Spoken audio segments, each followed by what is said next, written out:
মুসলমানদের সম্পদ যদি কোরআনের পেছনে ব্যয় না হয় তে ব্যয় হবে কি কালির পেছনে? বলেন।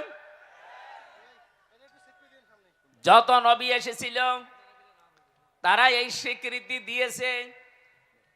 আল্লাহ পাক বলেন যে মানুষগুলো স্বীকৃতি দেবে না, ফাইন তাওয়াল্লাউ ফাকুলু শাহাদু, হে নবী যে মানুষগুলো স্বীকৃতি দেবে না, ফাউলাইকা হুমুল ফাসিকুন, ওই মানুষগুলো পাপাচারী। বলেন নাউজুবিল্লাহ।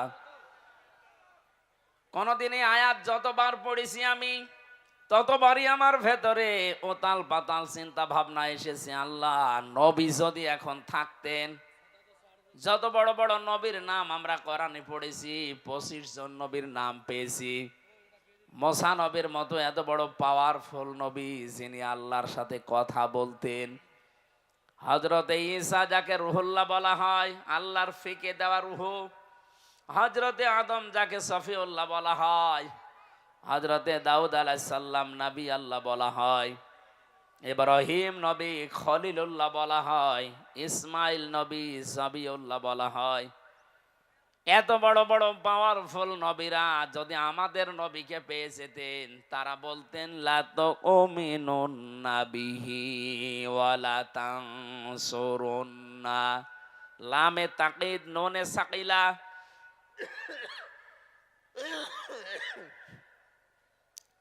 আল্লাহ বলেন তাদের দ্বারাও তাদের উপরে ঈমান আনা এবং তাকে সাহায্য করা, এই স্বীকৃতি আমি নিয়ে নিতাম এবং কি তারা স্বীকৃতিও দিত।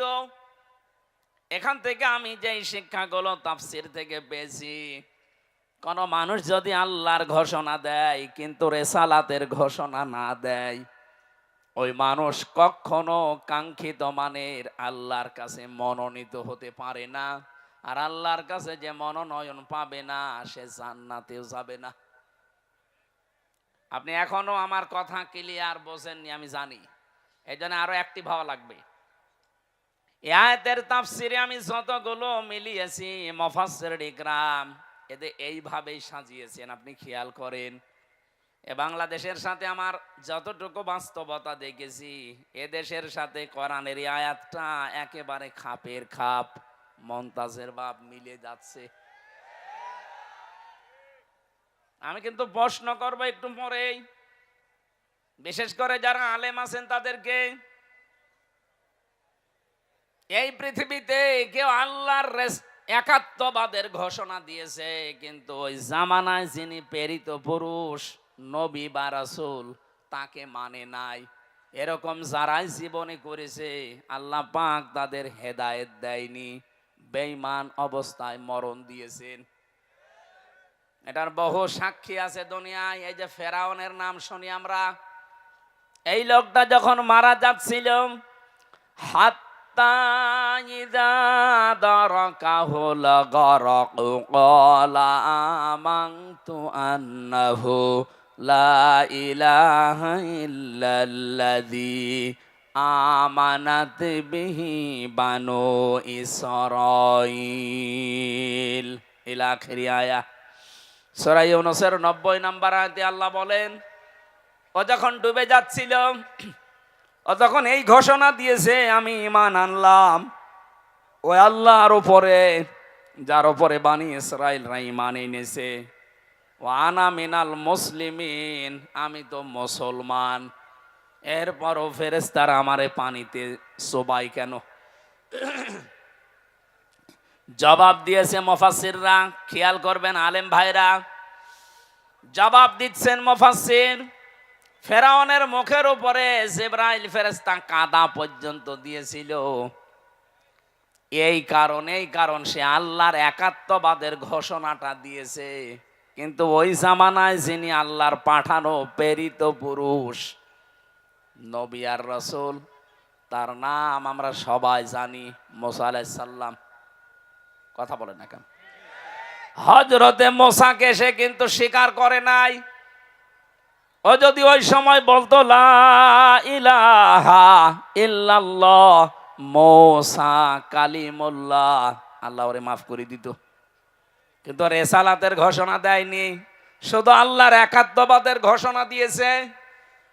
আপনাকে যদি ইমানদার হতে হয়, অবশ্যই অবশ্যই ওই জামানায় যিনি প্রেরিত পুরুষ থাকে তাকেও মেনে নেওয়া লাগবে। আমাদের এই জামানায় যিনি আল্লাহর পক্ষ থেকে প্রেরিত পুরুষ, কিয়ামত পর্যন্ত যার নাম আমরা জানি, মুহাম্মাদুর, আরো বলেন মুহাম্মাদুর, জবান খুলে বলেন মুহাম্মাদুর রাসূলুল্লাহ। আমি কেন বললাম বাংলার সাথে মিলে যায়? এই বাংলাদেশে বহু মানুষ আমরা দেখতে পাচ্ছি, এদেরকে যদি জিজ্ঞাসা করেন ওরা বলবে আমরা কি নামাজ পড়ি না, রোজা রাখি না, হজ করে এসেছি, আমরা দান সাদকা করি। এই যে চারটা কথা বললাম, নামাজ পড়া, রোজা রাখা, দান করা, সাদকা করা আর হজ করা, এই চারটা কাজ কার হুকুম? আরো জোরে বলেন।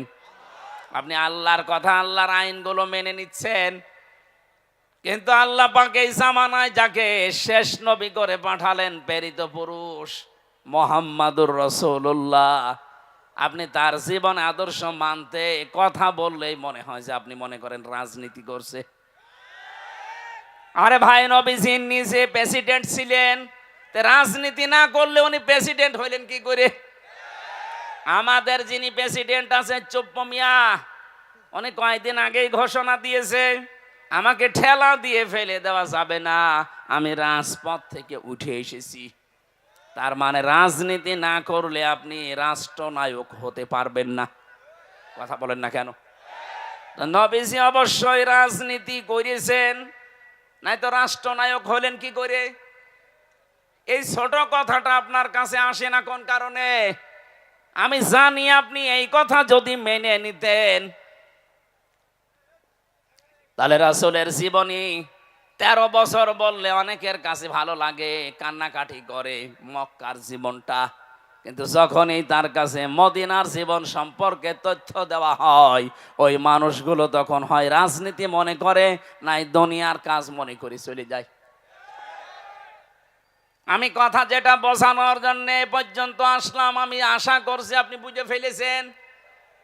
আপনি আল্লাহর হুকুম মানেন, আমি দেখতে পাচ্ছি আপনি নামাজ পড়েন, রোজা রাখেন, হজ করে এসেছেন, দান সাদকাও করেন, মসজিদ মাদ্রাসার সভাপতি সেক্রেটারি বসে আছেন, কিন্তু যখনই রাসূলুল্লাহর জীবনী সম্পর্কে বলা হয় যে রাসূলকেও মানা লাগবে, শুধু 13 বছর না, পুরা 23 বছর।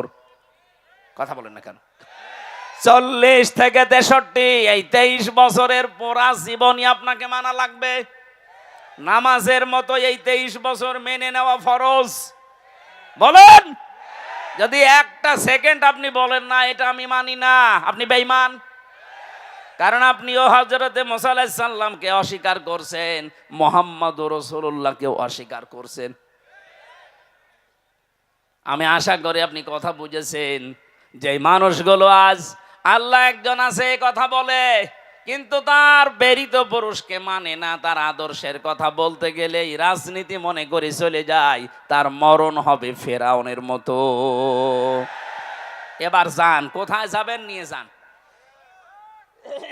এ মাহফিল হয়ে গেছে, যা বললাম বোঝার মতো শক্তি থাকে আপনার, এ মাহফিল হয়ে গেছে। আজ বাংলায় বহু মানুষ এই চরিত্রের আমরা দেখতে পাচ্ছি, আল্লাহর কথা বললে মেনে নেয়, কিন্তু রাসূলুল্লাহর জীবন চরিত্র বললেই ওর কাছে রাজনীতি মনে হয়। কসম করে বলছি, আপনার মরণ হবে ফেরাউনের মতো। আপনি ওকে ফেরাউনের মতো সটকি হয়ে থাকতে চান? বলেন। আল্লাহ পাক ওকে ডাক দিয়েছিলেন আল আন, এখন অকদ আসাইতা ক্বাবলু ওয়া কুনতা মিনাল মুফসিদিন, এখন তুমি আমার কাছে ঈমানের স্বীকৃতি দাও, অথচ এর আগে তুমি বড় সন্ত্রাসী ছিলে, ফ্যাসিস্ট ছিলে। মুফসিদিন মানে ফাসাদ সৃষ্টিকারী, সন্ত্রাসী, ফ্যাসিবাদী। এই 15.5 বছরে যেটা দেখলাম, এরাও যদি ঈমান আনতে চায়, আমার মনে হয় আল্লাহ ঠিক এই কথাটাই শোনাবে।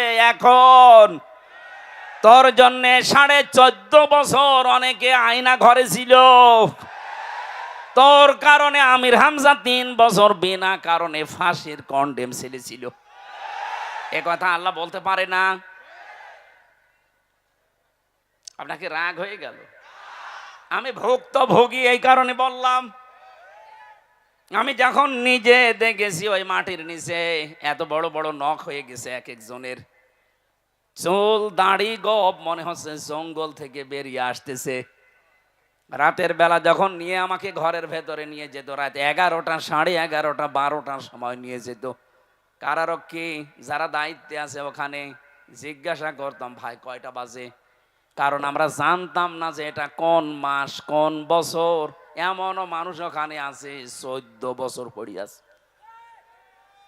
আপনি ভাবতে পারেন একটা কবরের মতো জায়গায় জিন্দা মানুষ 8 বছর 10 বছর 14 বছর পরে বেরিয়ে আসতেছে।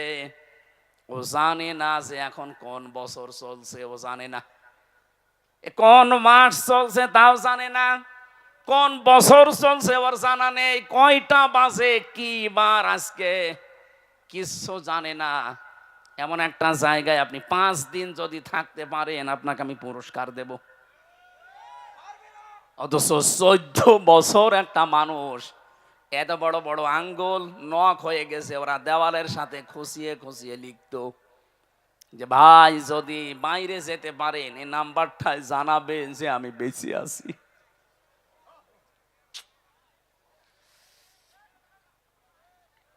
এত বড় কাজ আপনার করার পরও এখনো পর্যন্ত কোনো অনুশোচনা নেই, এখনো পর্যন্ত আপনি কোনো অনুতপ্ত হন না। আপনার বৃদ্ধি দিন যাচ্ছে আরো বাড়তেছে। নিজে নিজে মোবাইল রেকর্ড করে উল্টা পাল্টা কলগুলো মানুষের কাছে ছড়িয়ে আরো বিশৃঙ্খলা তৈরি করছেন। আপনাকে কে বলেছে গাইবান্ধার যুবলীগের এই নেতার কাছে কল দিতে? জীবনে তার খোঁজ নিয়েছেন কোনোদিন? আজকে বিপদে পড়েছেন, ঠেলায় পড়ে ঢেলায় সালাম করছেন।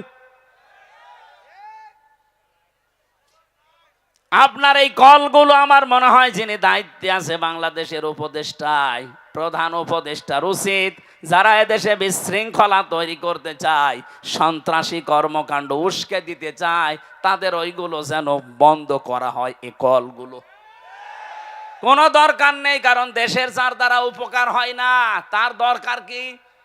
এদেশ থেকে আমরা যাদেরকেই বাইরে পাঠাই, মাসে মাসে তারা রেমিটেন্স পাঠায়, টাকা পাঠায়। আপনি আজ 3 মাস গেছেন, 1 টাকাও পাঠাননি। 1 টাকাও দিয়েছে? 1টা টাকাও দেয়নি। কি করছেন আপনি ওখানে? অন্তত যা আছে বিক্রি করে টাকাগুলো পাঠাতে পারেন না? আমার চাচা আছে, আমার দাদা আছে সৌদি আরবে, প্রতি মাসে মাসে তারা দেশের জন্য টাকা পাঠায়, রেমিটেন্স যোদ্ধা বলা হয় তাদেরকে। এমনকি অন্তর্বর্তীকালীন সরকারের প্রধান উপদেষ্টা সহ যারা আছে তারা এখন এই রেমিটেন্স যোদ্ধাদের জন্য বিমানবন্দরে আলাদা ফ্যাসিলিটি দিচ্ছে। আপনি কোন কারণে 3 মাস বসে আছেন, 4 আনাও পাঠান না? কি হবে আপনারা দিয়ে? আমি আশা করবো সেই কয়দিন আছেন 3 মাসের হিসাব করে প্রতি মাসে অন্তত 20,000 করেও টাকা পাঠান। 1টা টাকাও পাঠান না। আন্দাজে শুধু দেশে কি করে আরো গন্ডগোল তৈরি করা যায়, বিশৃঙ্খলা তৈরি করা যায়। এভাবে যদি চলতে থাকেন আপনার মরণ হবে ফেরাউনের মতো। ওকে আল্লাহ যেমন বলেছিল আল আন, এখন তোর কারণে হাজারো বান্দা বান্দি দুনিয়ায় আসতে পারে নাই। 70,000 বনি ইসরাইলের শিশুদেরকে তুই হত্যা করেছিস। 7 জন সব চাইতে যারা ঈমান এনেছিল 7 জন জাদুকারকে তুই হত্যা করেছিস। শুধু হত্যা না, মেরে ফেলার আগে হাত পা বিকলাঙ্গ করে বিপরীত দিক থেকে কেটে দিয়েছিস। আমি হিসাব করলাম সূরা শুআরার এই তাফসিরে আয়াতটা পড়ার পর কোরআনে কারিমে আল্লাহ লামে তাকিদ দিয়েছেন যারা ঈমান এনেছিল মুসা নবীর প্রতি, ওই জাদুকরদের ভেতরে 7 জনকে সে অঙ্গ কেটে দিয়েছিল বিপরীত দিক থেকে, 1 হাত আর 1 পা। এই কথা বলছেন এখন? যারা আলেম আছে এনারা তো জানবে, 7 জন মানুষকে তার অঙ্গ হানি করার কারণে ফেরাউন আজ ইতিহাস হয়ে আছে। অথচ এই লেডি ফেরাউন, এর কারণে 2227 জন এই হাত কেটে ফেলা লেগেছে, পা কেটে ফেলা লেগেছে। কারণ এমন ভাবে গুলি করেছে, গুলি বের করার জন্য পা কেটে ফেলা লাগবে। 7 জনকে বিকলাঙ্গ করার কারণে যদি ফেরাউন ইতিহাস হয়ে থাকে, 2227 জন মানুষের হাত, পা, চোখ, এমনকি অন্ডকোষ পর্যন্ত উড়ে গেছে। এ কত বড় ফেরাউন! এরে যদি আল্লাহ হেদায়েত দেয়, আমার মনে হয় ফেরাউনকেও হেদায়েত দেওয়ার দরকার ছিল। কারণ সেও এরকম আয়না ঘর বানায়নি। এই কথা বলেন না কেন? তার শাস্তির কথা আমরা পড়েছি হাদিসে, কোরআনে, কিন্তু আয়না ঘরের কথা পড়িনি। দেখি ইতিহাস বানিয়ে গেলেন আপনি। হয়তো আপনি আর 5-7 বছর 10 বছর পরে মরে যাবেন, কিন্তু কিয়ামত পর্যন্ত আপনার নামটা মানুষ নিলেই ফেরাউনের মতো, হামানের মতো ঘৃণা করে নেবে।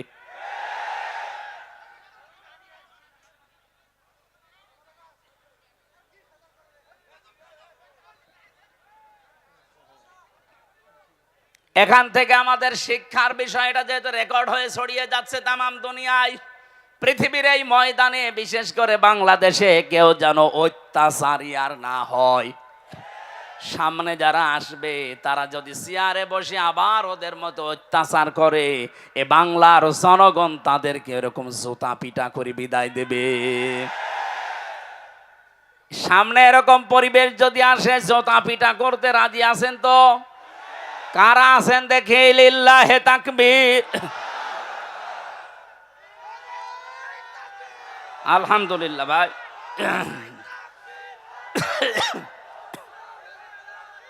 এই আওয়াজ বন্ধ করেন, কথা অনেক গুরুত্বপূর্ণ কথা আছে সামনে। আমি আজকে দিনের বেলায় নীলফামারী ছিলাম, ওখানে আয়াতটা শেষ করতে পারিনি। ওই কথাগুলো আজকে এখানে শেষ করবো ইনশাল্লাহ। আজকে আমার তেলাওয়াতকৃত আয়াত ওই জায়গায় ছিল সূরা হজের 77 নম্বর আয়াত। কত? এই আয়াতটার প্রথম 2 ভাগের কিছু ইঙ্গিত দিয়েছিলাম। অরকাউ অসজুদু, রুকু করো, সেজদা দাও। 3 নাম্বার শব্দটা ওখানে বলতে পারি নাই। আল্লাহ রাব্বুল আলামিন ঈমানদারকে ডাক দিয়ে জানিয়েছেন, ওয়া'বুদু রাব্বাকুম ওয়াফআলুল খায়রা লাআল্লাকুম তুফলিহুন। হে পৃথিবীর ঈমানদারেরা, আমরা ঈমানদার না বেঈমান? আরো জোরে বলেন তো। কোন বেঈমান আছেন? দেখেন আপনি আছেন নাকি? না, আমি বলছি দেখেন, এটা থার্মোমিটার আছে ঈমান মাপার। নবীজি বলেন, ইদা সাররাতকা হাসানাতুকা ওয়া সাআতকা সাজ্জিআতুকা ফাআনতা মুমিন। সাহাবী প্রশ্ন করলেন, হে নবী, আমার যে ঈমান আছে আমি কিভাবে এটা বুঝবো? নবীজি বললেন, যখন তোমার ভালো কাজগুলো তোমাকে আনন্দ দেবে, আর অন্যায় কাজ করলে তোমার মন থেকে একটা বাধা আসবে, তখন বুঝবে তোমার ঈমান আছে।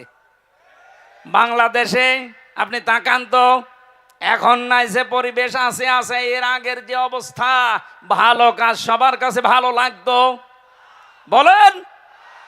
এই যে তাফসীর মাহফিলে কত মানুষ এসে কোরআনে কারিমের গাইডলাইন পায়, এটা ভালো কাজ না মন্দ কাজ?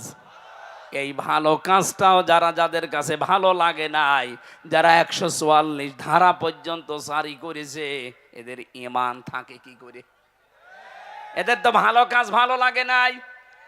অন্যায় কাজ দেখলেও তাদের কাছে অন্যায় মনে হয়নি। 2006 সালে 28শে অক্টোবর লগি বৈঠার তাণ্ডবে জসিম ভাইয়ের মতো জীবিত মানুষকে যারা রাজপথে পিটিয়ে মারার পরে লাশের উপরে ড্যান্স দিয়েছে, এটা যে কত বড় ঘৃণিত কাজ! পৃথিবীর ইতিহাস পাল্টিয়ে ফেলেছেন আপনি। পৃথিবীর বহু ইতিহাস আমি পড়েছি, কিন্তু এই ইতিহাস আমি পড়িনি, পাইওনি, কারো কাছে শুনিওনি যে মানুষ হত্যা করার পরে তার লাশের উপরে ড্যান্স দেওয়া যায়। অথচ আপনারা এটা করে দুনিয়াকে দেখিয়েছেন। কথা বলেন ঠিক কিনা? এত বড় নৃশংস কাজ আপনার কাছে কোনো আঘাতও লাগে না আপনার অন্তরে? আপনার অন্তরে যে একটা ধাক্কা লাগবে তাও লাগে না, আপনি আরো আনন্দে করেছেন। আপনি যাই বলেন না কেন, আপনার কিন্তু ঈমান নেই, এখন আপনাকে ঈমান আনা লাগবে। এই জন্য ঈমান যাদের আছে আর যাদের নেই, আমি কিন্তু থার্মোমিটার দিলাম, আপনি মাপজোপ করেন। আল্লাহ এরকম ঈমানদার যারা ভালো কাজ দেখলে আনন্দ লাগে, অন্যায় দেখলেই তাদের বাধা দেয়, মন থেকে কষ্ট লাগে। নবীজি বলেন ফাংতা মুকমিন, তখন তুমি বুঝবে তোমার ঈমান আছে। এরকম ঈমানদারকে ডাক দিয়ে আল্লাহ এখানে 4টা কথা জানিয়েছেন। রুকু করো, সেজদা করো, আমি আল্লাহর ইবাদত করো, আর ভালো ভালো কাজের আঞ্জাম দাও, আশা করা যায় তোমরা সফল হবে। এটা বাংলা অর্থ ছিল। এবার আমরা ব্যাখ্যায় যাচ্ছি। যেহেতু প্রথম 2টা আমি বলেছি, ওখানে ওটা রিপিট করতে চাই না। 3 নাম্বার, ওয়াবুদু রব্বাকুম, তোমরা ইবাদত করো তোমাদের রবের। কার? আরো জোরে বলেন। শব্দটাই ইবাদত। ইবাদত ব্যাপক অর্থবোধক একটা শব্দ। এটা শুরু হয় মানুষের জীবনে নিজের কাছ থেকেই। আমি পড়া কোরআন শরীফ এই যে সামারাইজ করে করে করে করে 9টা ইবাদত মিলিয়েছি আমাদের পুরা জীবনে। যদি ইবাদতগুলো আমাদের পুরা জীবনে আমরা সেট করতে পারি, এর পরের শব্দটায় যাওয়ার সময় দেখবেন একটা আলাদা অনির্বচন সুখ আপনি পাবেন। দেখেন এই শব্দের দিকে খেয়াল করে। আল্লাহ রাব্বুল আলামিন বলেন তোমাদের ইবাদত করা লাগবে তোমাদের রবের। কেন? ইয়া আইয়ুহান নাস উবুদু রাব্বাকুমুল্লাযী খালাকাকুম ওয়াল্লাযীনা মিন ক্বাবলিকুম লাআল্লাকুম তাত্তাকুন। মণ্ডলী, তোমরা ইবাদত করো ওই রবের যিনি তোমাদেরকে বানিয়েছেন। আমাদেরকে বানিয়েছেন কে? এই পৃথিবীতে এখন 4,500 ধর্মের লোক আছে। যে যেই ধর্ম মেনে চলে সে ওই ধর্মের একজন দেবতাকে অবশ্যই মানে না। মানে না? আপনি হিন্দুদেরকে বলেন, ওরা বলবে না যে আল্লাহ আমাকে বানিয়েছে। হ্যাঁ, ওরা বলবে ওদের যে দেবতা আছে 33 কোটি, কত, এর ভেতরে 12 মাসে ওরা 13 পূজা করে। ওই সমস্ত দেবতাদেরকে ওরা সৃষ্টিকর্তা মনে করে। কিন্তু আমরা যারা ঈমান আমাদের আছে, আমরা মুসলিম, আমরা বিশ্বাস করি আমাদেরকে বানিয়েছে। আরো জোরে বলেন। এদেশে একজন পাগল ছিল, আমি নাম নিলাম না, ও বলতো না মানুষ হিসাবে আল্লাহ আমাদেরকে বানিয়েছেন, এটা আমরা মানি না, আমরা এসেছি বানরের কাছ থেকে। আমাদের পূর্বপুরুষকে বানর বলেন, নাউজুবিল্লাহ। এই দেশের মানুষকে এই শিক্ষায় শিক্ষিত করার জন্য শিক্ষা ব্যবস্থায় পর্যন্ত এইটা দেওয়ার চেষ্টায় ছিল। সে পাগল এখন পালিয়েছে, কোথায় আছে খুঁজে পাওয়া যাচ্ছে না। ষাঁড়, ওর নাম সার না, ষাঁড়। জাফর ইকবাল কি সুন্দর নাম দিয়েছেন। অথচ এদেশের মানুষকে বেঈমান বানানোর জন্য, আল্লাহ ভোলা বানানোর জন্য বহু চেষ্টা চালিয়েছে, কিন্তু সফল হতে পারেনি। আমাদেরকে বানিয়েছেন কে? শুধু আমাদের না, আমাদের পূর্বপুরুষ যারা, আমাদের আদি পিতা হযরতে আদম থেকে শুরু করে সবাইকে কে বানিয়েছেন? আল্লাহ পাক বলেন তোমাদের সবাইকে আমি বানিয়েছি। এটা যদি সত্যিই বাস্তবতায় নিয়ে যেতে পারো, আশা করা যায় তোমরা আল্লাহ ভীরু হতে পারবে। এখানে কয়েকটা উদাহরণ আল্লাহ নিজের থেকে দিচ্ছেন। আল্লাযী জাআলা লাকুমুল আরদা ফিরাশা ওয়াস সামাআ বিনাআ ওয়া আনজালা মিনাস সামাই মাআন ফাআখরাজা বিহি মিনাস সামারাতি রিজকাল লাকুম ফালা তাজআলু লিল্লাহি আনদাদা ওয়া আনতুম তা'লামুন। বলেন আল্লাহু আকবার। যিনি তোমাদের জন্য জমিনকে বানিয়েছেন বিছানা, আর ওই আকাশকে বানিয়েছেন তোমাদের জন্য বিশাল এক ছাদ। আকাশ থেকে তিনি পানি নাজিল করেন, এই বৃষ্টি অবতীর্ণ করা দায়িত্ব তার। পৃথিবীর কোন মানুষ সবাই মিলে যদি চেষ্টা করেন, এক ফোঁটা বৃষ্টি আকাশ থেকে নামাতে পারবেন না। এই ক্ষমতা আল্লাহ কাউকে দেয়নি। কৃত্রিম ভাবে হয়তো বৃষ্টি আসবে আপনার দ্বারা, কিন্তু আকাশ থেকে বৃষ্টি নাজিল করা এটা দায়িত্ব কার? কেন আমি করি জানো? আনজালা মিনাস সামাই মাং ফাআখরাজা বিহি মিনাস সামারাতি রিজকাল লাকুম। তোমাদেরকে খাওয়ানোর জন্য যে রিজিক লাগবে, আকাশ থেকে বৃষ্টি নাজিল করার পরে জমিনে আমি আল্লাহ ফসল তৈরি করি। এত কিছু তোমাদের চোখের সামনেই দেখো। ফালা তাজআলু লিল্লাহি আনদাদা। কখনো আমি আল্লাহর সাথে অন্য কাউকে শরীক বানিও না। কে বলছেন?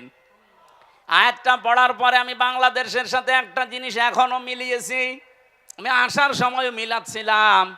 আল্লাহ পাক এতগুলো সৃষ্টির কথা বলতে বলতে আমাদেরকে দিয়েছেন, এ কথা বলতে বলতে বললেন আমার সাথে শরীক করবা না। অথচ জেনে হোক না জেনে হোক এদেশের ৯৬% মুসলমানদের ভেতরে এই শিরিকটা আছে।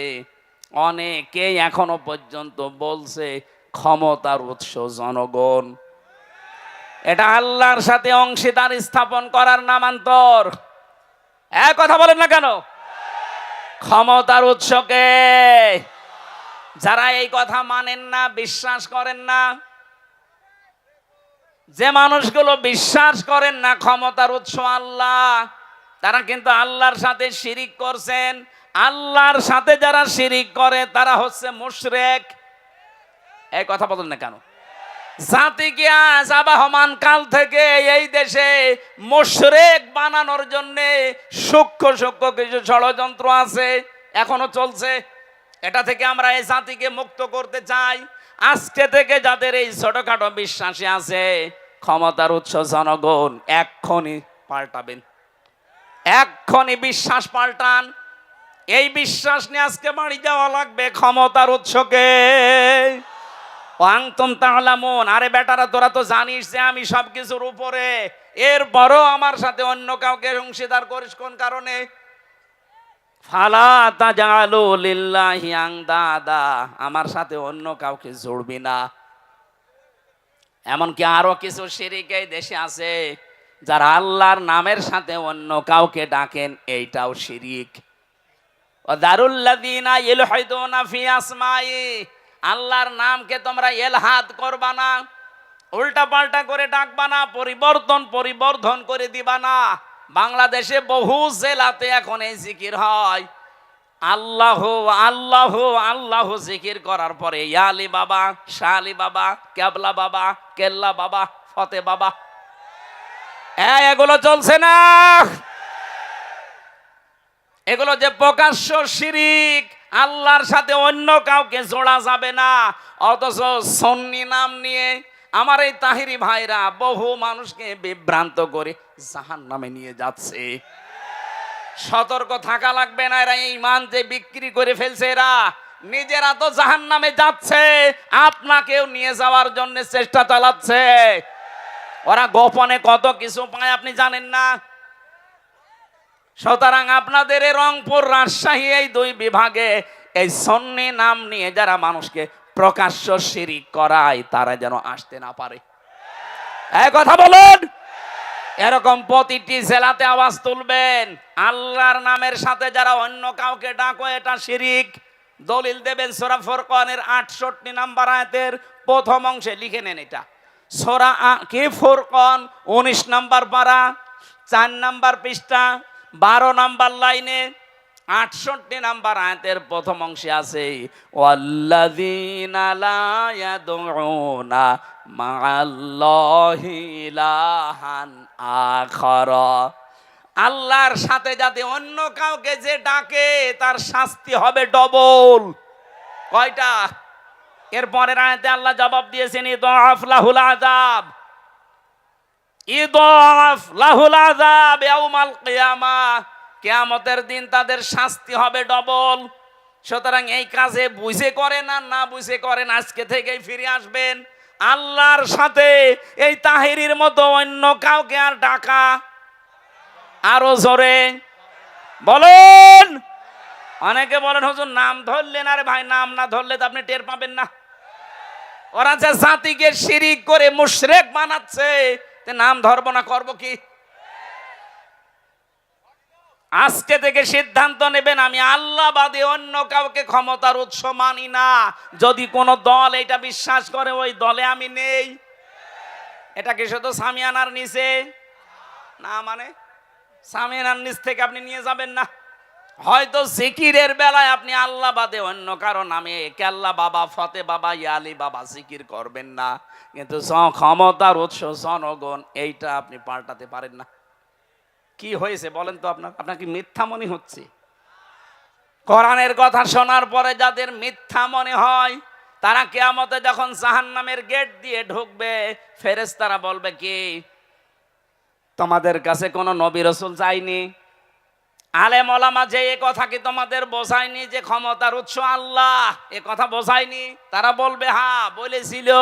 ক্বালু বালা কদ জানা নাযীর ফাকাযযাবনা ওয়া কুলনা মা নাযালাল্লাহু মিন শাই। আমাদের কাছে সতর্ককারী হামজা এসেছিল, আমাদের কাছে সতর্ককারী মাওলানা আব্দুস সাত্তার এসেছিল, কিন্তু মনে মনে হতো যে না, এরকম কিছু আল্লাহ নাজিল করেনি, ও মনে হয় মিথ্যা কথা বলছে। এরকম মানুষ দেশে নেই? এই কথা বলে না কেন? আমি যেগুলো বলছি যদি অথেন্টিক মনে না হয়, কোন আলেমকে আপনি জিজ্ঞাসা করবেন, তুলে নিয়ে যান মোবাইলে। আল্লাহর সাথে যারা তাহিরি ভাইয়ের মতো অন্য কাউকে ডেকে জিকির করছেন, সে সুন্নি নাম নেন, গরম সুন্নি, ঠান্ডা সুন্নি, মিঠা সুন্নি, যাই বলেন আপনি জাহান্নামী, আপনার শাস্তি ডবল হবে। আল্লাহর সাথে অন্য কাউকে ডাকা, আরো জোরে। দলিল আর একটা বলছি, সূরা আরাফ 9 নাম্বার পারা 13 নাম্বার পৃষ্ঠা 4 নাম্বার লাইনের 180 নাম্বার আয়াতের প্রথম অংশে আছে, ওয়ালিল্লাহিল আসমাউল হুসনা ফাদউহু বিহা। এটা আমার আলোচনার সাবজেক্ট না, এই জন্য আমি দলিলগুলো লম্বা করে বললাম না। যতটুকু বলেছি বাড়িতে মিলিয়ে নেবেন, দেখবেন এই জীবনে আর কোনোদিন আল্লাহর সাথে কেল্লা বাবা, ফতে বাবা জিকির আপনি আর করবেন না। আমার মনে হয় রংপুর, রাজশাহী বিভাগে এগুলো নেই, হালকা আছে। এগুলো সব বেশি চট্টগ্রাম আর সিলেটে পাগলের মতো জিকির করছে। একজনকে হাত চেপে ধরেছিলাম, ওইলে চট্টগ্রামের ফটিকছড়ি, ওখানে কোলাঙ্গার আছে, নাম তার নজিবুল বশর মাইজ ভান্ডারি। এই কোলাঙ্গার কোরআনের পাখি আল্লামা সাইদির নামে মিথ্যা মামলা দিয়ে তাকে ফাঁসির আদেশ দিয়েছে। এত মানুষের শাস্তি কিন্তু এদেশে হচ্ছে কম বেশি, কিন্তু এই শয়তানটা এখনো ধরাছোঁয়ার বাইরে আছে। এক কথা বলেন না কেন? চাঁদপুরের আর একজন ছিল আমার সাথে জেলখানায়, তথাকথিত ভণ্ড পীর, মাজার ব্যবসায়ী। এই লোকটার এই নজিবুল বশর মিলে কোরআনের পাখির নামে মামলা দিয়েছিল, মিথ্যা মামলা। উনি যদি আজকে আমাদের ভেতরে বেঁচে থাকতেন, এই ডিমলাতে যদি কোরআনের পাখি আজকে জীবিত অবস্থায় আসতেন, এরকম মাঠ আমার মনে হয় 10টা লাগতো। এক একটা বিভাগে শুধু একবার করে যেতেন, দেশের অবস্থা পুরা চেহারা পাল্টিয়ে যেত। জালেমরা জেনে শুনে কায়দা করে ইনজেকশন দিয়ে মেরে ফেলেছে। এই কথা বলে না কেন? যাদের কারণে এই কাজ ঘটেছে, আমরা চাই এই দুই কোলাঙ্গারের ফাঁসি এই জমিনে হোক।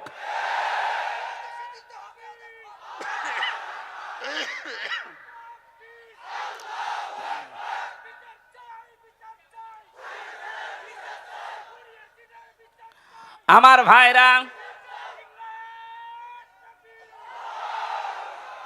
ইবাদত করা লাগবে আল্লাহর। প্রথম নাম্বারে ইবাদত শুরু করবে তার ইমানদার বান্দা বান্দিরা তার ব্যক্তিগত জীবন দিয়ে। কোন জীবনে? প্রথম আয়াতের দলিল বলছি, এবার সূরা মায়েদা 7 নাম্বার পারা 4 নাম্বার পৃষ্ঠার 4 নাম্বার লাইনের 105 নাম্বার আয়াতে আছে। আপনি যে ব্যক্তিগত জীবনের ইবাদত শুরু করবেন কি করে? আল্লাহ রাব্বুল আলামিন বলেন, ইয়া আইয়ুহাল্লাযীনা আমানু আলাইকুম আনফুসাকুম লা ইয়াদুররুকুম মান দাল্লা ইযা হাতাদাইতুম ইলাল্লাহি মারজিউকুম জামিআন ফায়ুনাব্বিউকুম বিমা কুনতুম তা'মালুন। বলেন আল্লাহু আকবার। খুব খেয়াল করে শুনবেন, ইবাদত শুরু হচ্ছে এবার। প্রথমেই শুরু হবে ইবাদত আপনার ব্যক্তি জীবন থেকে। ও হে ইমানদারেরা, আগে নিজেকে নিজে সংশোধন করো, নিজেকে আগে নিজে পাল্টাও। আজকে এখান থেকে আপনি নিজেকে শুরু করবেন ইবাদতেই নিয়ে আসার। ইবাদত মানে শুধু বসে বসে হু হু করা না, আজ নিজেকে পাল্টাতে হবে। নিজেদের বিশ্বাস, আকীদা, নিজেদের ঈমান যা আছে উলট পালট এক্ষুনি সংশোধন করা লাগবে। কোন মানুষ যখন নিজেকে পাল্টাতে আরম্ভ করে, এইরকম পবিত্র অবস্থায় যখন বিছানায় পড়ে মরণের বিছানায় কাতরাবে, ফেরেশতারা আসবে। এই তথ্যটা আছে সূরা নাহালের ৩২ নম্বর আয়াতে, আল্লাযীনা তাতাওয়াফাহুমুল মালাইকাতু তাইয়্যিবিনা ইয়াকুলুনা সালামুন আলাইকুম উদখুলুল জান্নাতা বিমা কুনতুম তা'মালুন। যখন আপনার বিশ্বাস, আপনার আকীদা, আপনার সব কিছু পোশাক পরিচ্ছদ, সমাজনীতি, অর্থনীতি, জীবনও পরিষ্কার পরিচ্ছন্ন, এমনকি পবিত্র অবস্থায় যখন আপনি আল্লাহর কাছে ধরা দেবেন, ফেরেশতারা এসে বলবে, আল্লাহর বান্দা শান্তি তোমার উপরে, ওই যে প্রবেশ করো জান্নাতে, যার কাজ তুমি দুনিয়ায় করেছিলে। আমাদের জীবনটা আমরা এমন ভাবে আল্লাহর দরবারে উপস্থাপন করতে চাই যে জীবনের দিকে তাকিয়ে আমার আল্লাহ নিজের ইচ্ছায় যেন মাফ করে দেয়। এই আয়াতের তাফসীর আর তাফসীরে আমি পড়েছি, যার জীবনটা আল্লাহর কাছে পছন্দ হবে, পবিত্র করার চেষ্টায় যে থাকবে, এই লোকটাকে কিয়ামতে আল্লাহ যখন হাজির করবেন, তখন সবার সামনে বিচার না করে নিজে একটা কুদরতি চাদর দিয়ে ঢেকে নেবেন বান্দাকে। মনে করেন আল্লাহর এই বান্দা, কি নাম আপনার? আব্দুর রশিদ সাহেবকে আল্লাহ ঢেকে নেবেন কুদরতি চাদর দিয়ে। সবার সামনে থেকে আলাদা করে নিজে আলাদা ঢেকে নিয়ে বলবে, রশিদ, এই এই অপরাধগুলো দুনিয়ায় করেছিলি। চিন্তা করবে, আমি এখন কিভাবে অস্বীকার করি, আমার তো চোখের পলক পর্যন্ত আল্লাহ জানে। কথা বলেন না কেন? ইয়ালামু খায়িনাতাল আ'য়ুনি ওয়া মা তুখফিস সুদূর। চোখের পলকে কি ইশারা করো কেউ জানে না, এ খবর জানে কে? তোমার মনের ভেতরে কি উকি ঝুঁকি মারে কেউ টের পায় না, এটা টের পায় আমি আল্লাহ আরশে বসে। চিন্তা করবে আমার মনের ভেতরে কি আছে, সেটাও যখন আল্লাহ জানে, এখানে আর মিথ্যা কথা বলে আমার কোনো বাঁচার উপায় নেই। তাফসীর আর ব্যাখ্যায় ফি জিলালিল কোরআন মুফাসসির লিখেছেন, তখন আব্দুর রশিদ ডাক দিয়ে বলবে, মাবুদ, আমার ভুল হয়ে গেছে, আমার ভুল হয়ে গেছে, এখন তুমি যা করবে করো। আল্লাহ যদি কারো উপরে অবিচার করে, সে তো আর জান্নাত পাবে না। বিধায় আল্লাহর কোনো অবিচার বলতে কিছু, বলেন বলেন, আল্লাহ ন্যায় বিচার করলে আমরা কেউ জান্নাত পাবো না। হ্যাঁ, একটা মাত্র বুদ্ধি আছে, আল্লাহ যদি আমাদেরকে নিজ গুণে মাফ করে দেন। ওই তজ্জিবিনা যে মানুষগুলো যত বেশি চেষ্টা চালাবে, তার এই পোশাক, তার এই শরীর, তার কর্মজীবন, তার প্র্যাকটিক্যাল লাইফ, এমনকি তার বিশ্বাস, আকীদা, ঈমান, এগুলো যত পরিষ্কার পাবে আল্লাহ, তখন একেবারে আলাদা করে ঘিরে নেবে। একা একা আল্লাহ নিজের সামনে বলবে, বল এই কাজগুলো করেছিলি। স্বীকৃতিটা নেওয়ার পরে যখন দেখবে অসহায়, এই অসহায়ত্ব আল্লাহর কাছে প্রকাশ করার পরে আল্লাহ বলবেন, যা, আজকে তোরে আমি মাফ করে দিলাম, কাউকে বলবি না। এইরকম একটা কিছু যেন আল্লাহ আমাদের সবাইকে দান করেন, বলেন আমিন। আজকে নিজেকে সংশোধন কতটুকু করেছেন? কি আছে আল্লাহর কাছে দেখানোর মধ্যে আপনার, বলেন তো?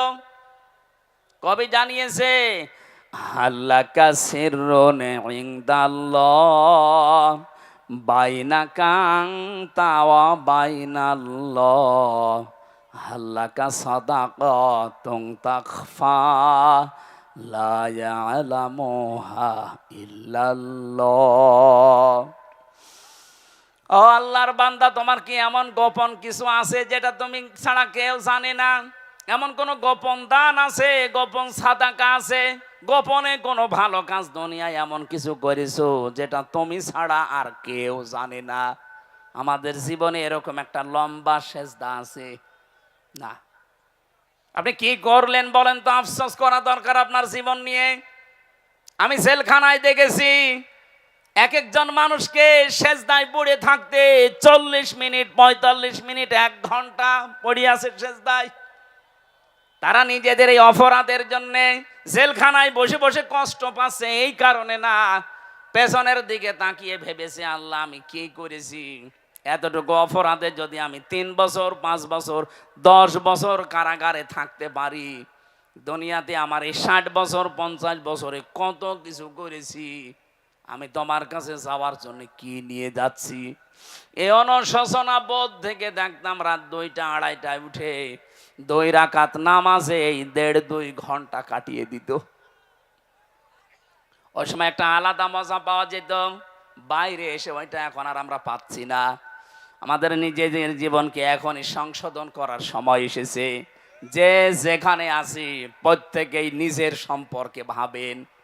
আল্লাহ নিজে আপনাদেরকে আহ্বান জানাচ্ছে, আলাইকুম আনফুসাকুম, নিজেকে আগে সংশোধন করো, নিজের জীবন সম্পর্কে আগে একটা পরীক্ষা নাও। ও ইমানদারেরা, অমাল হায়াতুদ দুনিয়া ইল্লা মাতাউল গুরুর, পৃথিবীর জমিন ধোঁকা, আপনার সম্পদ আদি ধোঁকা, সন্তান আদি ধোঁকা, স্ত্রী ধোঁকা, মা বাবা ধোঁকা, ক্ষমতা এটাও ধোঁকা। আল্লাহ কেন এগুলো বারবার আমাদেরকে জানিয়েছেন? এখানে যত ধনী মানুষ আছেন না, 200 বছর পরে যদি আপনি এই ডিমলাতে ফিরে আসেন, 200 বছর মাত্র, কত? মাত্র 200 বছর পরে আপনি এই ডিমলায় যদি আবার ফিরে আসেন, আপনার যত আপন আত্মীয় স্বজন হোক 200 বছর পরে আপনাকে আর পরিচয় দেবে না। এমনকি যে বাড়ি আপনি বানিয়েছিলেন ওই বাড়িতেও আপনাকে উঠতে দেবে না। আমি কি বানিয়ে বলছি? এইটাই বাস্তব। অথচ এই বাড়ি বানাতে গিয়ে আপনি হালাল হারাম দেখেননি। বাবা শাহজালাল সব হালাল, এইভাবে করে বাড়ি বানিয়েছেন। অনেকে শুনলাম এই নীলফামারী জেলাতে এখন থাই ক্যাসিনো আরম্ভ করেছে, নাকি এই ডিমলায় শুরু হয়নি? কি করবেন আপনার এই সম্পদ দিয়ে? থাই ক্যাসিনোর মাধ্যমে কোটি কোটি টাকা দিয়ে বাড়ি বানালেন, বানান। 50 বছর পরে তো আপনি মরে যাবেন। আর 100 বছর পরে যদি আপনি এই বাড়িতে এসে বলেন যে বাড়ি আমি বানিয়েছিলাম, আপনার নাতির নাতি যে থাকবে বলবে কিসের কথা বলেন আপনি, দূর হয়ে যান। থাকতে যদি চান ওই মসজিদে গিয়ে থাকেন। এই কথা বলছেন? পৃথিবীর জমিন এই, আর এইটার জন্য আমার নিজের জীবনের কোনো সংশোধন নেই। ওই জন্য আমাদের প্রত্যেকের উচিত চোখ বন্ধ হওয়ার পরে কি হবে এটা একটু চিন্তা ভাবনা করে নিজের জীবন সংশোধন করা। আল্লাহ আমাদের এই ইবাদতটায় যেন ইনভলভ হওয়ার, অ্যাক্টিভ হওয়ার তৌফিক দেন, বলেন আমিন। দ্বিতীয় নম্বর ইবাদত মানুষের শুরু হয় তার পারিবারিক জীবনে। আপনার স্ত্রী, আপনার সন্তান, মা বাবা, ভাই বোন এগুলো আপনার আন্ডারে আছে। নিজে তো জাহান্নাম থেকে বাঁচবেন, এদেরকেও বাঁচানোর চেষ্টা করবেন। প্রশ্ন ওখানে একটা, ইয়া আইয়ুহাল্লাযীনা আমানু ও আনফুসাকুম ওয়া আহলিকুম নার, হে ইমানদারেরা নিজেকে নিজে জাহান্নাম থেকে বাঁচাও, আর আহল পরিবার যারা আছে তাদেরকে বাঁচানোর চেষ্টা করো। আপনি নিজেকে বাঁচাবেন এইটা ফরজ, আর যারা আপনার আন্ডারে থাকবে, আপনার ছেলে মেয়ে, আপনার স্ত্রী পুত্র, আপনার ভাই বোন, মা বাবা, এদেরকে বাঁচানোর চেষ্টা করা ফরজ। বাঁচানো ফরজ না, চেষ্টা করেও যদি না বাঁচে আপনার দায় নেই, কিন্তু চেষ্টা করার এইটা আপনার জন্য ফরজ। আমি সহ যারা এখানে আছি এই চেষ্টা করার কিছু মাধ্যম আছে। এদেশে যারা একামতে দিনের দায়িত্ব পালন করে তাদের কাছে একটা গঠনতন্ত্রের বই আছে, রিপোর্ট বই আছে, ওখানে দেখবেন ধারায় লেখা আছে প্রতি সপ্তাহে একটা বৈঠক আপনি বাড়িতে কোরআন আর হাদিস দিয়ে পরিবারস্থ লোকদের নিয়ে করেন কিনা। যেহেতু এখন আমাদের সব কিছু বন্ধ হয়ে গেছে, চালু হচ্ছে আস্তে আস্তে, আমরা আশা করব আপনাকে আমি জামাত ইসলাম, ছাত্র শিবির, চরমনাই, খেলাফত মজলিস, খেলাফত আন্দোলন করতে বলছি না, কিন্তু এইটা আপনি করেন নিজের পরিবারে, দেখবেন আস্তে আস্তে ফল পাবেন। নিজের স্ত্রীকে, নিজের ছেলে মেয়েকে, মা বাবাকে, যাদের সাথে আপনার পর্দা, অন্তত যাদের সাথে মেলামেশা করা, দেখা সাক্ষাৎ করা জায়েজ আছে, পরিবারস্থ লোকদেরকে নিয়ে সপ্তাহে একদিন বা 2 দিন একটু আধা ঘন্টা 1 ঘন্টার জন্য বসবেন, কোরআনের কোনো তাফসির খুলে শোনাবেন, হাদিস শরীফ থেকে কিছু শোনাবেন। আস্তে আস্তে 1-1.5 মাস সময় নেন, দেখবেন পরিবর্তন আসতে আরম্ভ হয়েছে। আপনার পরিবারের যারা দুনিয়াদার ছিল আস্তে আস্তে আখিরাতের দিকে ঝুঁকবে। এটা আমার বানানো নিয়ম না, কোরআনে কারিমে নিয়ম আল্লাহ দিয়েছেন। আমি তাফসির থেকে লিখেছিলাম, আল্লাহ রাব্বুল আলামিন বলেন 3 নাম্বার ইবাদত হবে তোর সামাজিক জীবনে। সামাজিক জীবনের ইবাদত সূরা নিসার 36 নাম্বার আয়াতে আল্লাহ জানিয়েছেন, ওয়া'বুদুল্লাহা ওয়ালা তুশরিকু বিহি শাইআ ওয়া বিল ওয়ালিদাইনি ইহসানা। আল্লাহর ইবাদত করো, শরীক করবা না তার সাথে। আর মা বাবা যাদের আছে তাদের সেবা করো, তাদের পেছনে খরচ করো। এ কথা কার? আরো জোরে। আমরা অনেক সন্তান আছি, এই ইবাদতটা পারিবারিক জীবনে করতে চাই, কিন্তু বাধা হয়ে দাঁড়ায় আমার বউ। কথা বলেন না কেন? এখানে যত সন্তান আমরা আছি, যত স্বামী, কোন স্বামী কি জীবনে এইটা চাইবে সে মাতাল স্বামী হোক? তারপরেও সে চাইবে যে আমার মা বাবাকে আমি আলাদা করে দেই, বৃদ্ধাশ্রমে রেখে আসি। কথা বলেন না কেন? এই নীলফামারীর কিশোরগঞ্জে গিয়েছিলাম বৃদ্ধাশ্রম দেখার জন্য। এই পাশে 20 জন, এই পাশে 20 জন মার বাবা বসে আছে চেয়ার নিয়ে। ওদের চোখের দিকে তাকিয়ে দেখলাম প্রত্যেকেই তার সন্তানের জন্য বরদোয়া করছে। আরে ভাই, তাদের তো আমার মতো ছেলে মেয়ে আছে। হ্যাঁ, এখানে একটা মাসলা আছে। আপনার যে বউ, এই বউ যদি আপনার মা বাবার সেবা না করে, তাদের পেছনে খরচ না করে, তাহলে সেই মেয়েটার গোনা হবে না? পুত্রবধূর একটা দায়িত্ব না, ফরজ না? আর তার নৈতিক একটা দায়িত্ব আছে, সে যদি করে সওয়াব পাবে, না করলে গোনা নেই। কিন্তু মা বাবার সেবা করা, তাদের পেছনে খরচ করা, তাদের পেছনে সময় দেওয়া, এটা আমি সন্তান, আমি ছেলে হই আর মেয়ে হই, আমার প্রতি ফরজ। এই ফরজ দায়িত্ব আমরা ভুলে যাচ্ছি কোন কারণে? এটা যে ইবাদত অনেকে আমরা জানি না। মা বাবার সাথে হাসি মুখে কথা বলা ইবাদত। নবীজি বলেন, মা বাবার দিকে যদি কেউ রহমতের নজরে তাকিয়ে থাকে, সে একটা নফল হজের সওয়াব পায়। আমরা তাকিয়ে থাকি মা বাবা বাদ দিয়ে শ্বশুর শাশুড়ির দিকে। কথা বলে না কেন? সম্মানিতা মা বোনেরা, আপনাদের ইবাদত বলছি এবার। অনেক মেয়ে আছে, তারা মনে করে নামাজ পড়ি, রোজা করি, কালো বোরকা পরি, আমি জান্নাতে যাব না। যাবে কে? না। কোন স্বামী, যেমন আমি সবার পক্ষ নিয়ে বলছি, এখানে যত স্বামী আছে শুধু এই কয়জন না, এটা রেকর্ড হচ্ছে। 18.5 কোটি মানুষ বাংলাদেশে এখন। যত স্বামী, প্রত্যেকটা স্বামীর পক্ষ থেকে আমি হামজা বলছি, প্রতিটি স্বামী চায় বিয়ের পরে আমি খেয়ে থাকি না খেয়ে থাকি, আমার মা বাবা আমার সাথে থাকবে। এটা চাই কারা কারা? দেখি হাত তোলেন তো। এই ক্যামেরা ওইদিকে মারো, আরো ক্যামেরা মারো, দেখো কার স্বামী হাত তুলিস। এই কথা বসা লাগবে। বসেন বসেন, এবার বসেন।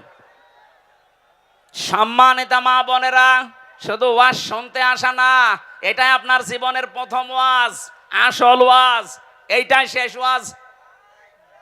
আপনি নিজের মা বাবাকে যেইভাবে মনে করেন, যেভাবে উদারতা দেখান, শ্বশুর শাশুড়িকে আপনি সহ্য করতে পারেন না, তাদের কিছু হলেই স্বামীর কানে কানে তুলে দেন। আপনি মানুষ।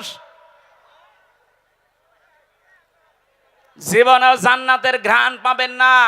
আর আমি স্বামী হিসাবে বলছি, কোন স্বামীর মন তার স্ত্রী 100 ভাগ পাবে না যতদিন পর্যন্ত এই স্ত্রী তার স্বামীর মা বাবার সাথে ভালো ব্যবহার না করবে। কিন্তু এখন এমন জামানা সহ্যই করতে পারে না, নিজের মা বাবার হাজারো ভুল হয় কিচ্ছু বলে না, আর স্বামীর মা বাবার পান থেকে চুন খসলেই স্বামীর কানে কানে তুলে দেয়। এই কথা বলছেন, এরকম পুত্রবধূ দেশে নেই। এটা ছোট মনের বউ, এই ন্যারো মাইন্ডের বউ আমরা চাই না। কার কার বউর এরকম মন ছোট, হাত তোলেন তো। এই না না, আপনি হাত তুলছেন কোন আশায়? বাড়ি গেলে আজকে আপনাকে থাকতে দেবে? বলে তোর ওয়াজ শোনাচ্ছি, দাঁড়া, তোর খাটের নিচে থাকাবে না। মা বোনেরা, আমি আপনাদেরকে অনেক ভালোবাসি, আমি চাই না আপনি এই ছোটখাটো বিষয়ের জন্য জাহান্নামী হয়ে যান। আজ বাংলাদেশে আমার মনে হয় 100 জনের 95টা পুরুষ মানুষ মানসিক রোগী হয়ে যাচ্ছে এই ছোট বিষয়ের কারণে। আপনি ছাড়ই দিতে চান না, অথচ নামাজ পড়ে, রোজা রাখে, কালো বোরকা পরে। আপনি কি কিসের জন্য নামাজ পড়েন? আপনারও নামাজ নিয়ে কি আল্লাহ ধুয়ে খাবে? কিসের রোজা রাখেন, কিসের কালো বোরকা পরেন?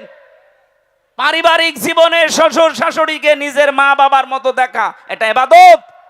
এই ইহসানা, মা বাবার সাথে ভালো ব্যবহার করো, তাদের পেছনে খরচ করো সাধ্য মতো।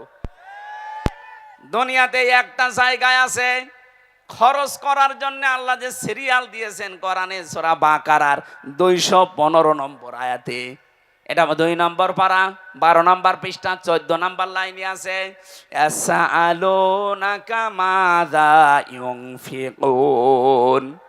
হে নবী, ওরা জিজ্ঞাসা করে যে টাকা পয়সা আমি উপায় করা শিখেছি, এখন আমি ইনকাম করি, কোথায় খরচ করব প্রথমে? আপনি বলেন, উল মান ফাকতুম মিন খায়রিন ফালিল ওয়ালিদাইনি ওয়াল আকরাবিন ইলা আখির আয়া। হে নবী, আপনার উম্মতদেরকে আপনি বলেন, তোমরা ভালো ভালো কাজে সম্পদ ব্যয় করবা, খরচ করবা, আর দুনিয়ায় যত ভালো কাজ আছে সব চাইতে আল্লাহর কাছে ভালো কাজ মা বাবার জন্য। প্রথমে আল্লাহ নাম দিয়েছেন মা আর বাবার। কথা বলেন না কেন? 2 নম্বরে নিকট আত্মীয় স্বজনের, 3 নম্বরে এতিম, 4 নম্বরে মিসকিন, 5 নম্বরে ইবনে সাবিল। এই যে যাদের নাম বললাম, এদের ভেতরে চরমনার নাম আছে, 8 রশির নাম আছে। কথা বলে না কেন? কোন কারণে নিজের মা বাবা, আত্মীয় স্বজন, এতিম, মিসকিন, অসহায়, এই 5টা সিরিয়াল বাদ দিয়ে একবারে আপনি বরিশালে চলে যান। আমি কথা বোঝাতে পেরেছি, এই জন্য আপনি চিল্লাচ্ছেন। এরপরেও যদি কেউ না বোঝার ভান করে থাকেন, আমার মনে হয় আপনার বিবেক মরে গেছে। সিরিয়াল কি আমি বানালাম? আমি আয়াত নাম্বার, পারা নাম্বার, পৃষ্ঠা নাম্বার, লাইন নাম্বার বলেছি, ইবনে কাসিরে আছে। এরপরও যদি কারো বিশ্বাস না হয়, হুজুর প্রিন্সিপাল হুজুর জিজ্ঞাসা করেন, সিরিয়াল কি আমি বানালাম? স্যার, আল্লাহ বানিয়েছে। আপনি আল্লাহ সিরিয়াল বাদ দিয়ে মা বাবা বাদ, নিকট আত্মীয় স্বজন বাদ, এতিম বাদ, মিসকিন বাদ, ইবনে সাবিল বাদ, একবারে চলে যাচ্ছে উনি 8 রশি। আরে ভাই, 8 রশির নাম তো 6 নম্বরও নেই। কথা বলেন না কেন? কোথায় পেয়েছেন 1 নম্বরে তাকে? জীবনে কোনোদিন এই যে শীত চলে আসছে, একটা কম্বল মাকে কিনে দেয় না, একটা চাদর কিনে দেয় না, আর গরুর গলায় দড়ি নিয়ে যাচ্ছে 8 রশি। ওইটা তো এক গরু, আর গলায় দড়ি নিয়ে যাচ্ছে যেটা, এটা ডবল গরু। এই পাগলামি সামনে থেকে আর করবেন? এটা একটা ইবাদত, ইয়ার কি মারা খেলাচোরা করার জিনিস না, এটা ইবাদত। এটা আজকে থেকে সাধ্যমতো মা বাবার পেছনে খরচ করবেন, কারণ 3টা জায়গায় খরচ করলে আল্লাহ ওই টাকার হিসাব নেয় না। 1 নম্বরে যারা জিহাদের ময়দানে খরচ করে, 2 নম্বরে যারা কোরআন প্রচারে খরচ করে, 3 নম্বরে যে মানুষগুলো এই পৃথিবীতে পরিবারস্থ লোক, মা বাবা, স্ত্রী, সন্তান, এদের জন্য খরচ করে, এই টাকার হিসাব আল্লাহ নেবেন না। তাই বলে বর জন্য, ছেলে মেয়ের জন্য বিশাল এলইডি টিভি কিনে আপনি একেবারে ওয়াইফাই লাইন লাগিয়ে শুধু উলঙ্গ নাচ দেখাবেন নাকি? শরীয়তের ভেতরে থাকতে হবে। 4 নম্বরে ইবাদত পেয়েছি আমি অর্থনৈতিক জীবনে। সূরা বাকারার 188 নম্বর আয়াতে আল্লাহ দলিল দিয়েছেন, এই যে সুদ, যেটা এলাকায় বহু মানুষ আমি জানি টাকা ছেড়ে রাখে, টাকা আসে। 1000 টাকা দিয়ে দেয়, মাসে মাসে 1100 টাকা করে পায়, 100 টাকা লাভ। না এলাকা আরো বেশি, 200 টাকা করে পান। এটা মায়ের সাথে জেনা করার গুনাহ আপনার আমল নামায় উঠতেছে। এই গুনাহ ছেড়ে দেওয়া লাগবে। কারা কারা এই টাকা ছেড়ে রাখেন, টাকা আসে এটা আর নেবেন না, হাত তোলেন তো। ওরে আল্লাহ, এলাকায় এত মানুষ, নাউজুবিল্লাহ। আমি তো মনে করছিলাম নেই। না না, যারা হাত তুললেন অবশ্যই তারা এভাবে টাকা ছেড়ে রেখেছেন। টাকা যারা ছেড়ে রেখেছেন এক্ষুনি তাওবা করে ওই টাকা আসলটা নেবেন, ডবল টান নেবেন না। বলেন, এটা যে ইবাদত আপনি জানেনই না। ইসলামী অর্থনীতিতে ইবাদত আছে না নেই? মোশারাকা আছে, মোদারাবা আছে, মুরাবাহা আছে। এটা আবার এক একটা 6 প্রকার করে। ইসলামী ব্যাংকে যারা আছে এলাকায় দায়িত্বে, এ বাংলাদেশে যত ব্যাংক আছে সবচাইতে ইসলামী ব্যাংকে লেনদেন করা আপনার ইমানের জন্য সবচাইতে বড় দামি জিনিস, দামি জায়গা, দাবি জায়গা এটা। কারণ এটাকে এই জালেমরা ধ্বংস করে ফেলেছে। ৭৫,০০০ কোটি টাকা এখান থেকে এই জালেমরা মারিং কাটিং করিস। ইসলামী অর্থনীতি আবার জাগিয়ে তুলতে হলে ইসলামী ব্যাংক এই দেশে আবার জাগিয়ে তুলতে হবে। এটা ইমানের দাবি। এখন বলেন আমার সুদ নেই, সুদ নেই কোন ব্যাংকে বলেন? বাংলাদেশে 100% সুদ মুক্ত করতে হলে এই দেশে যাকাত ভিত্তিক অর্থনীতি কায়েম করা লাগবে। আর এইটা আমির হামজার ওয়াজে হবে, রাষ্ট্রীয়ভাবে আইন পাশ করা লাগবে। যতদিন পর্যন্ত যাকাত ভিত্তিক অর্থনীতি দেশে কায়েম না হয় ততদিন পর্যন্ত অন্তত আপনি এই কাজ করেন। বিশ্ব নবী নিজে যতদিন মক্কায় ছিলেন ততদিন কাবা শরীফের দিকে নামাজ পড়েন নাই। এ কথা বললেন না? নামাজ পড়েছেন 13 বছর, না পড়েননি? কিভাবে পড়লেন? ওখানে তো 313টা মূর্তি ছিল। যতদিন ইসলাম কায়েম না হয় ততদিন উনি মূর্তির সামনে নিয়ে নামাজ পড়েছিলেন। বলেন, একটা মূর্তিকেও সরাতে পেরেছিলেন? হ্যাঁ, যখন মদিনায় গিয়ে রাষ্ট্র ক্ষমতা পেলেন তখন নিজে এসে রাষ্ট্রীয় ক্ষমতার দায়িত্ব নেওয়ার পরে এবার মূর্তিগুলো ভাঙলেন। আলীকে বললেন সাফ করো, পুরা পরিষ্কার করে। উনি নামাজ পড়েছেন না পড়েন নাই? তাহলে যতদিন পর্যন্ত রাষ্ট্রে ইসলাম না আসবে, যাকাত ভিত্তিক অর্থনীতি কায়েম যতদিন দেশে না হবে ততদিন আপনি ইসলামী ব্যাংকে কারবার করেন, কোনো গুনাহ হবে না। যখন এদেশে ইসলাম কায়েম হয়ে যাবে তখন দেখবেন পুরাটা সুদ ভিত্তিক অর্থনীতি, ব্যাংক ব্যবস্থা চালু হবে ইনশাআল্লাহ। সৌদি আরব যদি চলতে পারে, কাতারে যদি চলতে পারে, এদেশে চলবে না মানে? রাষ্ট্রীয়ভাবে ইসলামটা এনে দেন। আফগানিস্তানে চলছে না ব্যাংক? সুদ আছে। আপনারাও তখন 1000 টাকা ছেড়ে রাখবেন, 100 টাকা বেশি পাবেন না। এই সিস্টেম থাকবে না। আজ অনেকে ভয় দেখাচ্ছে ইসলাম যদি এদেশে কায়েম হয় তুমি কিন্তু ডাইল খেতে পারবা না, তোমার হাত কাটা যাবে। তার মানে আপনার চুরি করার অভ্যাস আছে, এই জন্য আপনার এত ভয়। এক কথা বলেন না কেন? ইসলামী আইন যদি এটা কায়েম হয় বাংলাদেশে, এদেশে যে 350 এমপি ছিল প্রত্যেকের হাত কাটা যেত। কারণ প্রত্যেকটা কম বেশি চোর। আপনি একটাকে বলেন যে এটা ভালো ছিল, ওটা ডবল চোর। দরবেশরে ভালো মনে করতাম, ওর মতো চোর বাংলাদেশে কেউ আছে? 7টা ব্যাংক থেকে টাকা মারিং কাটি করিস। ওর হাত 2টা না, ওর আরো যা হাত পা আছে, 2 হাত 2 পা, আরো হাত আছে, আরো পা আছে, ওইগুলো কাটা পড়ে যেত। আমরা অর্থনৈতিক জীবনের ইবাদত বুঝতে পারছি না।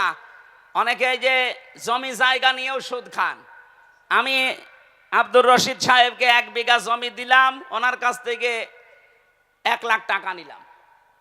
চাষ করে খাবো, যতদিন টাকা ফেরত দেওয়া লাগবে না ততদিন। যখন ফিরিয়ে দেব তখন টাকা ফেরত নেবে। এটা নেই? এটার নাম কি? এই বন্ধকে যারা আছেন তারা সুদ খাচ্ছেন। হবে না। 2টা পদ্ধতি আছে, যদি মিটাতে পারেন তাহলে আপনার এটা জায়েজ হবে। 1 নম্বরে, যতদিন আপনি চাষ করে খাবেন ততদিন সরকারের খাজনা যেটা বছরে বছর ওইটা আপনি দেবেন, যে চাষ করে খাচ্ছে। আর যখন উনি আমার কাছ থেকে টাকা ফেরত নেবে তখন কমপক্ষে 8-10 হাজার টাকা কম নেওয়া লাগবে। আমার মনে হয় এটা লস হয়ে যায় বলে অনেকে করবে না। বাবা শাহজালাল জাতে মাতাল হলো, এরা টালে ঠিক আছে।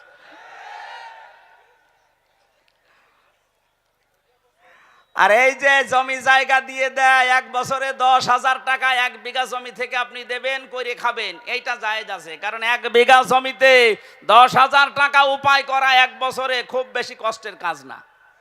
কথা বলেন না কেন? আর একটা সিস্টেম আছে, খাই খালাসি, টাকা দেবেন জমিকারে খাবে, ওই টাকার ফেরত দেওয়া লাগবে না, খেয়ে দেয়ে শোধ। এটা আছে এলাকায়? না, এটা নেই। আমি জানি এই বাংলাদেশে কোনো জায়গায় নেই, খালি এটা হাদিসে আছে, তাছাড়া আমাদের দেশে নেই। মানুষ বললো না চাতে মাতাল, তাহলে ঠিক আছে। এক লোক নাকি ছেলে খালি ফুল ছিটতো বাগান থেকে, বাগানের মালিক যে বলছে চাচা আপনার এই ছেলে যে আমাদের বাগানের ফুল ছেড়ে আপনি নিষেধ করতে পারেন না। নিষেধ করবো কি করে, ওর মাথা একটু খারাপ, এই কারণে। ছেলে বলছে বাবাজি আমার পাশেই তো আপনার বাগান, ওর মাথা যদি খারাপ হবে, ও বাগানের ফুল ছেড়ে আমার আপনারটা, ওর মাথা খারাপ। অত খারাপ না। তা আমরা তো এইরকম পর্যায়ে আছি, এতগুলো মাসলা বললাম, মাথা খারাপ, অত খারাপ না। ও খাই খালাসিতে নেই, 1 বিঘা জমিতে 10,000, এইটাই নেই। আছে ওই 1 বিঘা জমিতে 90,000, 1 লাখ, ওইটাই।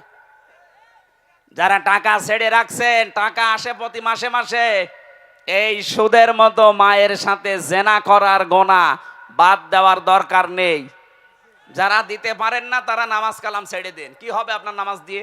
আপনার একদিকে মায়ের সাথে জেনা করার গোনা উঠতেছে, আর একদিকে আপনি নামাজ পড়ছেন, কাটাকাটি, মাঝখানে জান্নাত যাবেন ফাও না। এ ভণ্ডামি আল্লাহ বুঝবে। এরপরে বেশি আমি রাজনৈতিক জীবনের ইবাদত, সূরা নেসার 59 নম্বর আয়াতে। ধর্মীয় জীবনের ইবাদত সূরা ইমরান, আলে ইমরানের 85 নম্বর আয়াতে। সাংস্কৃতিক জীবনের ইবাদত সূরা আনফালের 60 নম্বর আয়াতে। রাষ্ট্রীয় জীবনের ইবাদত সূরা মায়েদার 44 নম্বর আয়াতে। আন্তর্জাতিক জীবনের ইবাদত সূরা মায়েদার 51 নম্বর আয়াতে। এক একটা আয়াতের ব্যাখ্যায় লক্ষ লক্ষ কথা লিখা আছে। আমি আমার রাত 10টার পরে কথা বলা নিষেধ, এখন বাজে 11টা। আমার শরীরে যার অবস্থা, 3 বছর জালেমরা যা করেছে আমার সাথে, আমার শরীর আর পেরে দিচ্ছে না। আর তারপর আজকে 3টা চলছে। আপনারা একটা করে নিলেও আমি 1-1.5-2 ঘন্টা চালাতে পারতাম। 1 ঘন্টা 20 মিনিট হয়ে গেছে। আগামীতে আরো আশপাশে আসলে শোনাবো ইনশাল্লাহ। আজকের মতো শেষ করলাম। আল্লাহ ইবাদত এইভাবে করার তৌফিক দিও, আল্লাহুম্মা আমিন। লা ইলাহা ইল্লা আনতা সুবহানাকা ইন্নী কুনতু মিনাজ জালিমিন। এই মোনাজাত বসে করেন, যেখানে আছেন আখেরি মোনাজাত বসে করেন।